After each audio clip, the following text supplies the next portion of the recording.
Hola, en esta lección vamos a hablar acerca del se impersonal. A while back, while I was visiting Mexico, a little boy was eating some chips. In the chips, there was this little piece of cardboard with grooves to build things with. And he saw that and told me, esto no se come, ¿verdad? Interesting. If you remember the videos on se permite and se prohíbe for talking about things that are allowed or unallowed, se permite means it's allowed, and se prohíbe means it's prohibited or it's not allowed. So maybe no se come here is like saying it isn't eaten. In fact, you could also say one doesn't eat this piece of cardboard. What do these mean exactly? I guess in English we might say instead, you don't eat this cardboard, or I shouldn't eat this cardboard. It gives the idea of, it's probably not a good idea to eat this. The se before come makes this a usage that we call the impersonal se, or passive se. We actually have seen this before without realizing it in the videos that I've mentioned with se permite and se prohíbe. But if we go even further back to one of the first videos in the entire series on the alphabet, we saw the phrases ¿Cómo se dice? And the answer, se dice. And really what we're asking is, how is it said? It's said. And we also saw ¿Cómo se escribe? And the answer, se escribe. How is it written? It's written. We call this the impersonal se or passive se because it's often used instead of naming a specific person doing the action.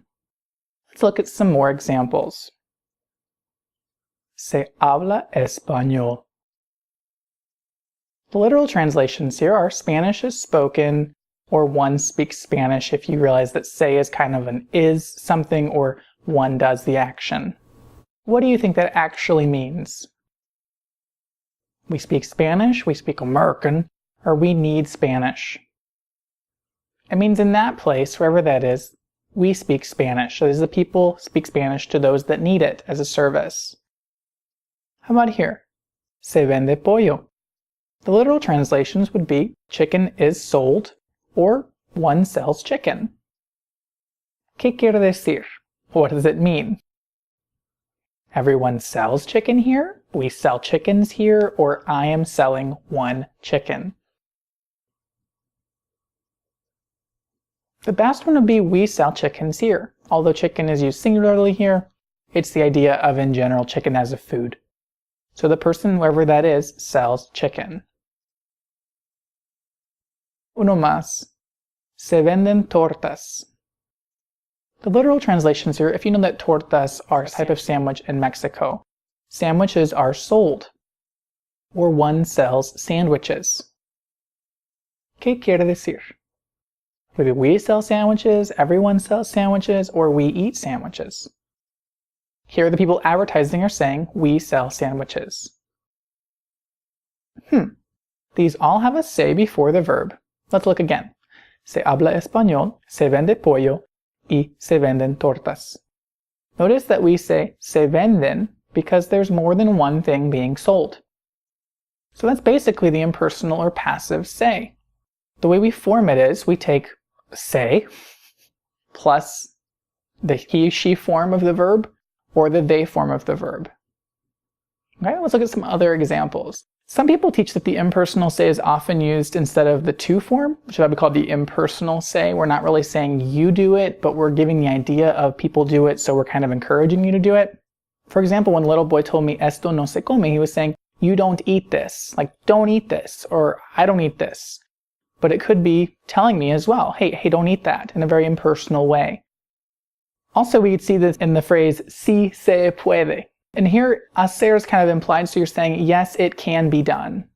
That is, yes, you can do it. But we're not saying it in the you form, the to form, or the usted form.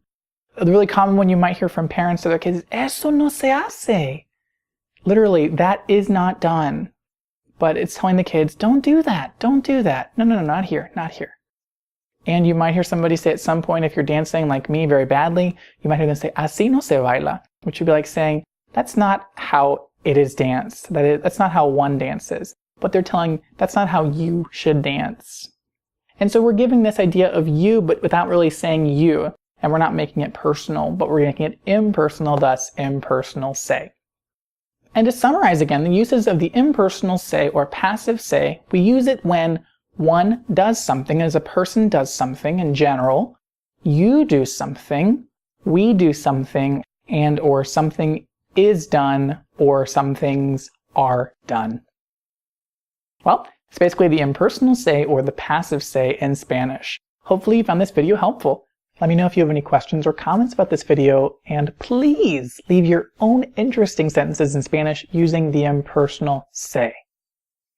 Also, don't forget to subscribe to my channel for updates on new Spanish video lessons. Also, you might check out some other videos in this series. To practice the impersonal se with signs from my visit in Mexico, click on this video. To see the video on how to use se permite and se prohíbe, click on this video. And to see how to use the impersonal se to shift the blame off of yourself or off of somebody else, click on this video. Gracias por mirar y nos vemos.